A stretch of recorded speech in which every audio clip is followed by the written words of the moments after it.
তো এই বিষয়গুলি খুব সেন্সিটিভ। কিন্তু যেখানে আমার চাকরি থাকে না, যেখানে আমি যেই বেতন পাই সেই বেতন আমি চলতে পারছি না, সেই জায়গার মধ্যে যতই চেষ্টা করি না কেন এই বিষয়গুলি নিয়ে খুব বেশি আগ্রহের সৃষ্টি করতে পারি না, নিজেই বুঝি না আর শ্রমিকদেরকে কি বুঝাবো। কারণ হলো শ্রমিকরা তখন শুধু চাকরি যেই বেতন পায় চলতে পারছে না, সুতরাং এখন আর পরিবেশের কথা বলবেন না, এখন যে কোনো রকমের জীবন বাঁচাই,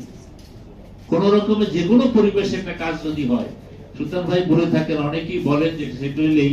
যে কাজ না থাকার থেকে কোন রকম একটা কাজ থাকাটা, এটি কিন্তু এখন আমাদের কাছে প্রায়োরিটি হয়ে গেছে। তো আমি আর কথা বাড়াচ্ছি না, বিষয় যেটা সেটা হলে এনারই বিষয় যেটা আছে একটা জানেন, এখানে আমাদের কে বললেন যে সলিড ওয়েস্ট ইন্ডাস্ট্রি থাকবে, সলিড ওয়েস্ট হবে, লিকুইড ওয়েস্ট হবে, কিন্তু তাইলে আজকে পৃথিবী এত এগিয়ে গেছে, সেই জায়গায় আপনি সলিড ওয়েস্ট হবে, সেই সলিড ওয়েস্ট